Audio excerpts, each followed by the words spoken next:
вот на торцах нет металла, который закрывал бы торцы. Так на каждом. Нужно было учесть, сделать чуть-чуть выпуск, зарезать здесь и загнуть. Дальше. Вот здесь, где узкие зоны, здесь вообще не загерметизировано. Здесь один герметик, в других местах он другой. Плюс, вот видно, что он сделан чисто для красоты здесь.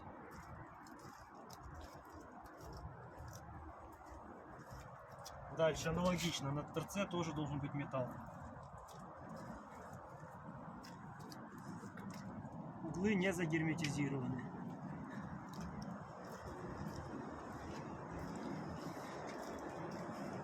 То же самое торец. Еще вернусь назад. Между металлом не загерметизирован.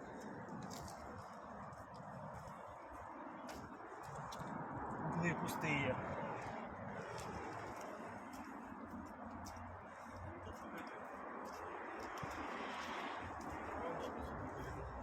Тоже угол пустой.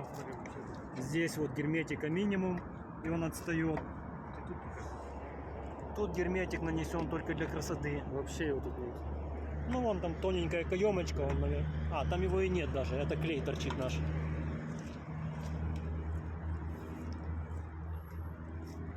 То же самое с торцом.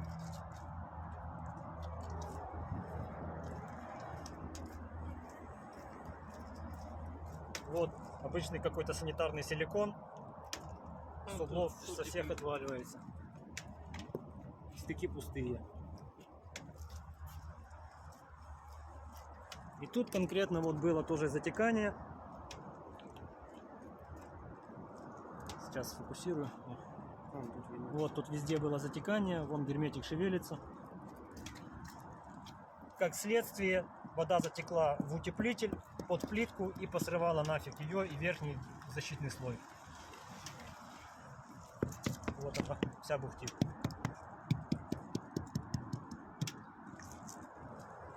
Две плитки под замену из-за этого. Вот тоже кое-как сделано. Обычным каким-то санитарным герметиком, который не предназначен для улицы.